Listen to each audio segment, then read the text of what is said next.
Kira-kira kalian dulu pernah ngalamin masa-masa ini nggak waktu naik kereta? Terutama saat mudik lebaran.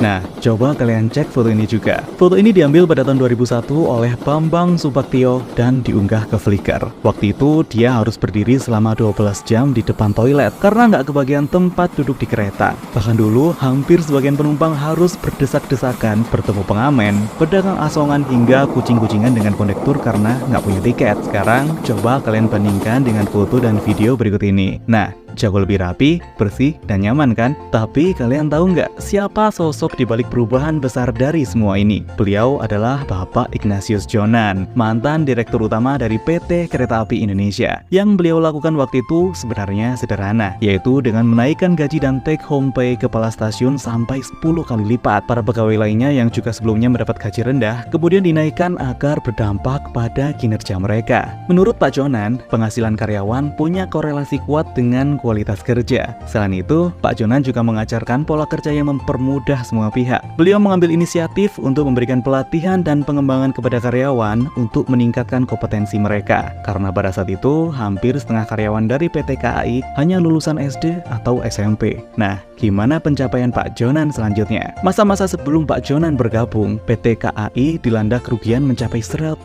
miliar rupiah. Tapi setelah 1 tahun Pak Jonan bergabung, pendapatan KAI berubah drastis mencapai surplus 4,2 triliun rupiah per tahun. Bahkan di akhir masa jabatannya, pendapatan KAI tembus hingga 14 triliun rupiah per tahun dengan keuntungan bersih 1,3 triliun per tahun. Pak Jonan juga kerap melakukan pemberantasan percalonan tiket dengan menerapkan sistem boarding pass, tiket online, dan penjualan melalui toko retail. Fasilitas umum seperti toilet stasiun yang awalnya harus membayar, kemudian digratiskan dan diperbanyak jumlahnya sehingga ada di setiap stasiun. Selain itu, Pak Jonan juga berhasil meningkatkan kualitas layanan dan keselamatan penumpang serta memperluas jaringan kereta api di seluruh Indonesia. Dengan keberhasilannya di bidang perkereta-apian, Pak Jonan kerap dikenal sebagai sang pembawa perubahan bagi PT KAI. Thank you Pak Jonan.